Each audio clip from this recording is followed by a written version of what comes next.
ఓం గురుభ్యో నమః.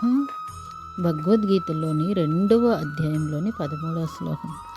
దేహినోస్మిన్ యదా దేహే కౌమారం యవ్వనం జరా తదా దేహాంతర ప్రాప్తి ధీరస్తత్రన ముహ్యతి. అంటే దీని అర్థం ఏంటండి? ఇక్కడ సాక్షాత్తు భగవంతుడు దేహం వలన ఈ దేహదారులకు అంటే ఏంటంటే మన జీవితంలో ఒకానొక పసి వయసు ఉంటుంది. ఆ పసి వయసు తర్వాత మన యొక్క కౌమార దశ కంటే యవ్వనం దశకు వస్తాము. యవ్వనం దశల వలన మన శరీరం అలా మార్పు చెందుతుంటుంది.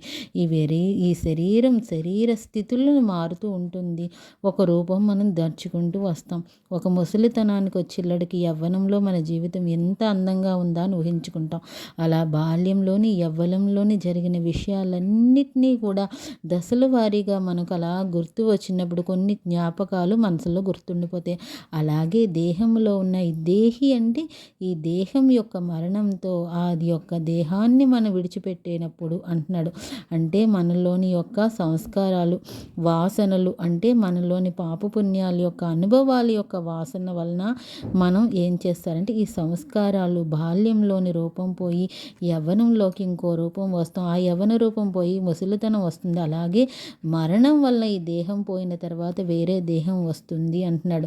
ఆ దేహం పోవడానికి అదిలోనున్న జీవాత్మకి చాలా చాలా చాలా పురాతనమైనది ఈ జీవాత్మ.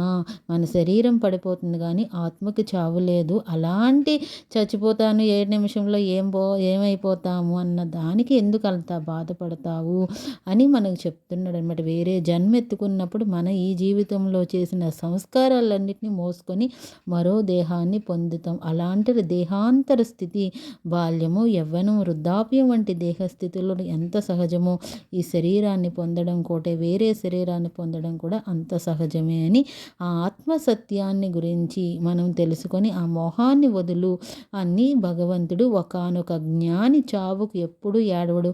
జ్ఞాని అన్నవాడు ఇది ఎప్పుడు ఉంటే ఈ నిమిషానికి ఎట్లా ఉంటుందో మరు నిమిషం మన జీవితం ఎట్లా ఉంటుందో అని ఆలోచించిన వాడికి జ్ఞానికి ఎప్పుడు ఏడవడు, సదా తటస్థంగా ఉంటాడు, అలా చిరునవ్వుతో ఉంటాడు అని చక్కగా 2వ అధ్యాయంలోని భగవంతుడు ఎంత చక్కగా వివరించాడు చూడండి మనకి.